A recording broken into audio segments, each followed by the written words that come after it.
শুভরাত্রি।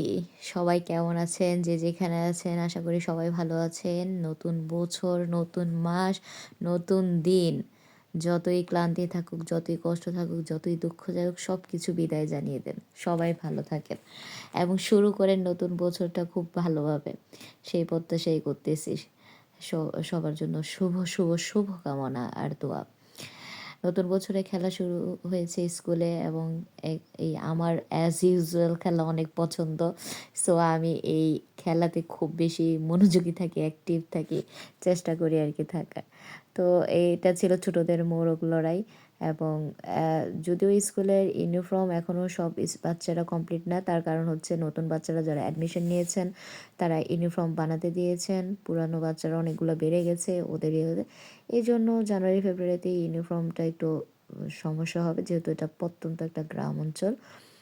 তবে এইখানের বাচ্চারা খুবই ওবিডিয়েন্ট, ওরা টিচারদের কথা শোনে, যেটা শহরগুলোতে বেশি একটা নজরে পড়ে না আর কি।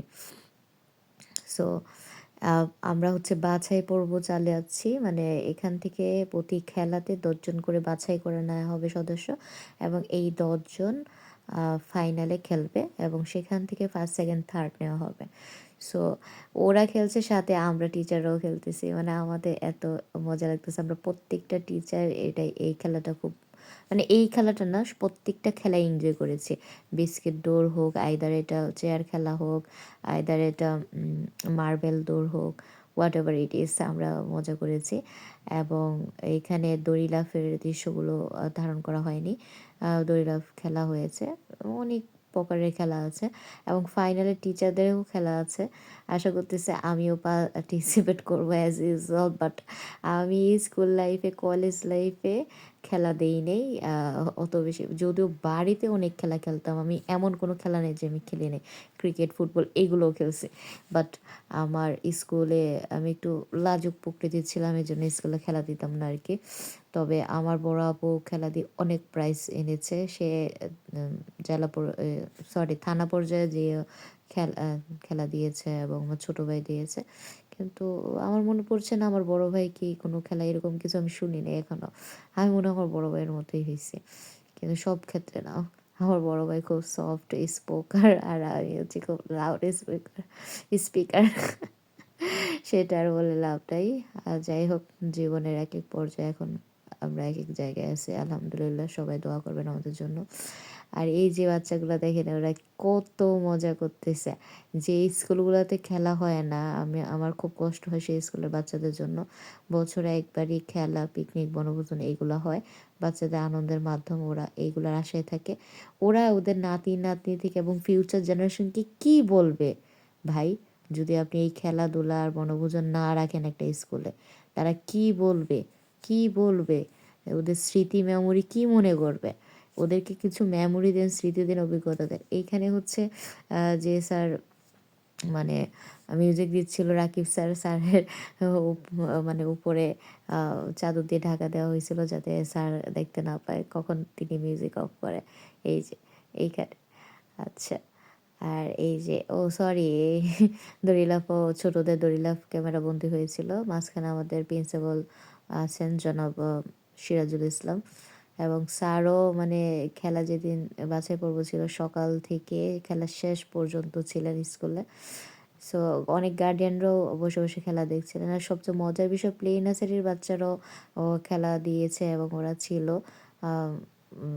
অনেক বাচ্চারা কান্নাকাটি করতেছিল যে আমাদের খেলা কেন হয় না, কারণ ওরা তো বুঝে না, ছোট মানুষ, তো ওদেরকে বুঝে দেওয়া হয়েছিল যে ওদের খেলা পরে হবে বা এটা সেটা। যাই হোক, হোয়াট এভার ইট ইজ। তো সর্বোপরি আমরা খেলাটা খুব বেশি এনজয় করছি, মজা লাগছে, মজা পাইছি। এই দিনে অনেক বেশি আনন্দ হয়েছে আমাদের এবং আমাদের ইব্রাহিম স্যার গজল গাইছে, গান গাইছে। তারপর আমাদের হুজুর স্যারও, মানে এইখানে খেলাতে খুব ভালো করছে। মানে ইচ অ্যান্ড এভরি টিচার, মানে সাইফুল স্যার, মুক্তি ম্যাডাম, তারপরে Halima madam, Sweety madam, Samia madam, প্রত্যেকটা টিচার, কাউসার স্যার, মানে স্বতঃস্ফূর্তভাবে সবাই ছিলেন এবং এনজয় করছেন এবং খেলাতে সাহায্য করেছেন। সোনিয়া ম্যাডাম, তারপর আমাদের ফারজানা আপা। এটা হচ্ছে ছোটদের মার্বেল, হ্যাঁ, দৌড়, ছোটদের মার্বেল দৌড়। আহ, আর বড় ক্লাসের ছিল অঙ্ক প্রতিযোগিতা, ছোটদের অঙ্ক প্রতিযোগিতা ছিল। খেলাধুলাগুলো বাচ্চারা যদি অ্যাক্টিভ থাকে, মনোযোগ থাকে, ওদের ব্রেন অনেক সক্রিয়ভাবে কাজ করে এবং ওরা ব্রেন সক্রিয় থাকার কারণে ওদের স্মৃতিশক্তিও ভালো হয়। খেলা হচ্ছে মন শরীর দুইটাকেই খুবই ভালো করে, দুইটাকে মানে অ্যাক্টিভ রাখতে সাহায্য করে, সতেজ করে, ফ্রেশ করে। So game is an important thing for life. আমি জানি না অনেক গার্ডিয়ানরা তাদের বাচ্চাদেরকে মোবাইল দিয়ে ঘরে রাখতে পছন্দ করে, বাইরে যেতে দেয় না, কিন্তু আমার মনে হয় বাইরে যদি আপনার বাচ্চা ব্যথাও পায়, পড়েও যায়, কেটেও যায়, তাও ভালো, মোবাইলের থেকে হাজার গুণে বেশি ভালো। কারণ মোবাইল থেকে যে একটা রশ্মি বাইর হয় সেটা দেখা যায় না চোখে, ওইটাকে রেডিয়েশন, এই রেডিয়েশনের কারণে ব্রেন টিউমার হয়, ক্যান্সার হয়, অনেক মারাত্মক রোগ হয়, আল্লাহ মাফ করুক। আপনারা আপনাদের বাচ্চাদেরকে স্ক্রিন টাইম যত কম দেবেন ততই ভালো। আইদার এটা মোবাইল হোক, টিভি হোক, what ever it is, screen time কমায় দেন, তাদেরকে খেলাধুলাতে দেন। ওরা খেলাধুলা করুক, ওরা মিশুক, ওরা বন্ধু বানাক, ওরা হোঁচট খাক, পড়ে যাক, আবার উঠতে শিখুক। কিন্তু আপনি যে বাচ্চাটাকে বাসায় রেখে মোবাইল আর ল্যাপটপের উপর নির্ভরশীল করে ফেলছেন, টিভির উপর নির্ভরশীল করছে, এই বাচ্চাটা তো পুরো ফার্মের মুরগির মতো হয়ে যাচ্ছে।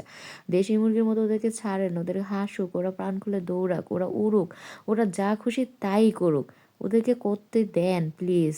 দরকার হলে আপনিও মাঝে মাঝে ওদের সাথে বাচ্চা হয়ে যান। মাঝে মাঝে কি, আমি তো বলবো যে প্রতিদিন 1 ঘন্টা হলে বা আধা ঘন্টা হলে ওদেরকে সময় দেন, নিজেও বাঁচুন, ওদেরকেও বাঁচতে দিন, ওদের ছোটোবেলাটাকে এনজয় করতে দেন। আমরা ছোটোবেলা যেভাবে কাটাইছি, এখনকার বাচ্চারা এই ছোটোবেলা পায় না, কেন পায় না? আমরা তো কাটে আসছি এত সুন্দর একটা ছোটোবেলা, আমরা কেন বাচ্চাদেরকে দিব না? এই জিনিসগুলো কেন আপনারা বুঝেন না? আপনারা পড়া পড়া পড়া পড়া করতে করতে বাচ্চা মাথা নষ্ট করে ফেলেন। পড়াশোনার দরকার লাইফে, কি লাইফের জন্য পড়াশোনা, পড়াশোনার জন্য লাইফ না। আপনারা কি করেন? সারা দিন রাত শুধু পড়াশোনা পড়াশোনা করেন। ইভেন আপনারা ইসলামিক যে পড়াটা, কায়দা, আমপারা, কোরআন, হ্যাঁ, রিসাইট করা, এইগুলা বাচ্চাদের পিছায় থাকে অনেক বাচ্চারা, আল্লাহ মাফ করুক। আপনারা সেটা ইয়ে করেন। তবে আলহামদুলিল্লাহ অনেক গার্জিয়ান বুঝে, ওরা ছোটোবেলা থেকে বাচ্চাদেরকে এগুলা রেগুলার প্র্যাকটিস করায়, ওরা অনেক ভালো করে হাফেজ হয়, মাশাল্লাহ। কিন্তু বেশিরভাগই গার্ডিয়ানগুলো অসচেতন। তারা স্কুল নিয়ে যেরকম মাথা ঘামায়, আরবি পড়া নিয়ে, ইসলাম নিয়ে তো মাথা ঘামায় না, কিন্তু মাথা ঘামানো উচিত, সচেতনতা বৃদ্ধি করা উচিত। পড়াশোনা শুধু বাংলা পড়াশোনা করলেই হবে, সে পাশাপাশি দিন ইসলামও জানতে হবে।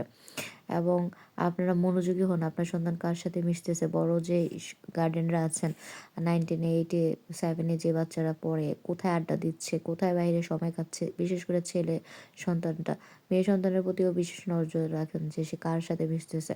সঙ্গ দোষে লোহা ভাসে, এইটা কিন্তু একদম একটা মানে প্রকৃত কথা। হ্যাঁ, এটাতে কোনো ভেজাল নাই। এই কথাটা যদি আপনার সন্তান এমন কারোর সাথে মিশে যার আহ, স্বভাব খারাপ, ঠিক আছে, ব্যবহার ভালো না, বেয়াদব প্রকৃতির, বখাটে ছেলে পেলে, হ্যাঁ, তাহলে আপনার সন্তানের উপরও সেই প্রভাবটা পড়বে।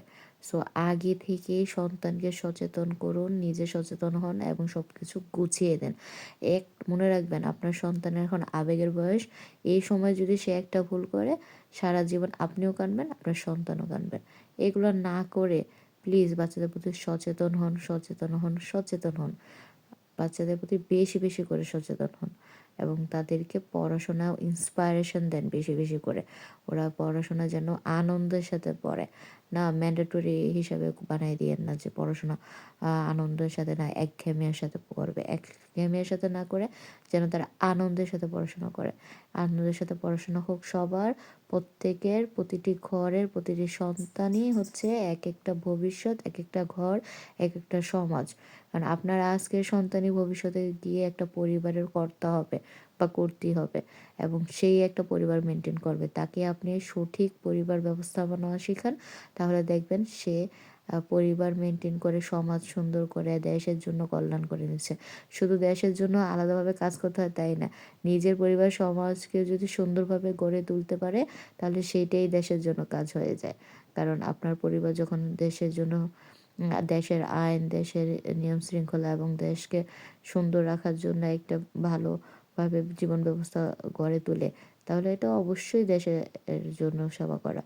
ভালো, ভালো করে নিজের সন্তানদেরকে শুধু সার্টিফিকেটের শিক্ষায় শিক্ষিত করবেন না, সুশিক্ষায় শিক্ষিত করেন। যেই শিক্ষা তার জীবনকে রাঙিয়ে দিবে, সুন্দর করে দিবে, উন্নত করে সম্মানিত করে দিবে। এবং সর্বোপরি আপনারা বিশেষ করে মারা যারা আছেন তারা সন্তানের প্রতি ভূমিকা সবচেয়ে বেশি রাখেন। সবচেয়ে বেশি টিচারদের চেয়ে বেশি, বাবাদের থেকেও বেশি। বাবারা তো টাকা ইনকাম করে, মারা সার্বক্ষণিক সন্তানদের পাশে থাকে।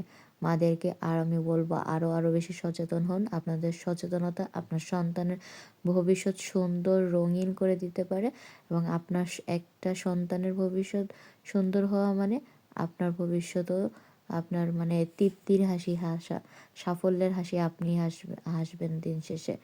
আল্লাহ আপনাদের সকলের সন্তানকে মঙ্গল করুক, দোয়া করি। আল্লাহ হাফেজ। আসসালামু আলাইকুম।